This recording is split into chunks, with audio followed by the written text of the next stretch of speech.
Assalomu alaykum aziz yurtdoshlar. Urganch shahrida Aeroport City'de, Urganch City'de 5 qavatlı toza domimizni 3-chi qavatında 2 xona 57 kvadrat sotuvga qo'yildi. Birgalikda ko'rib o'tamiz.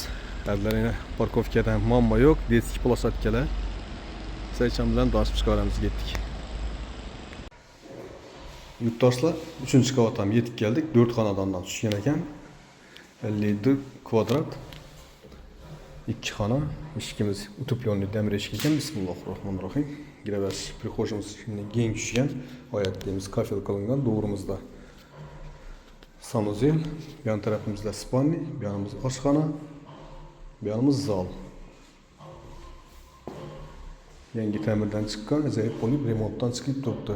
Ko'rib turganlaringizdek. Oyoqlarimiz laminat qilingan. Registrlar o'rnatilgan, eshiklarimiz toza qo'yilgan. Giraveshda umumanlik qo'yilgan, kafel qilingan arkasi. Bu yan tarafımız oshxona, fortiq qilingan, oboydan chiqib turibdi. Kuxonniy mebellarimiz gaz plita qo'yilgan. O'tishga ham qo'yilgan. Gaz so'tishga ham qo'yilgan ekan. Bu yanımız açık balkon. Bu yerda maktab, bog'chadan muammo yo'q. Kuxonyamiz ham kafel qilingan ekan oyoqlarimiz.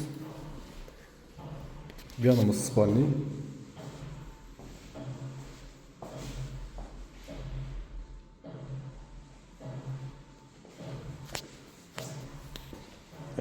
kvadrat. Bu yanımız sanuzel.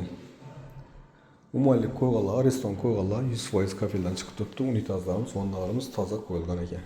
Suv, gaz, svetdan muammo yo'q. Lokatsiyani aytib o'tdim, Aeroport Urganch City. Bahosini keladigan bo'lsak 420 milyon so'm aziz yurtdoshlar kelishib beriladi. Ekrandagi nomerlarga chiqaverasizlar, like bosib do'stlarga berib qo'yinglar. Sog' omon bo'linglar, ishlaringiz omad.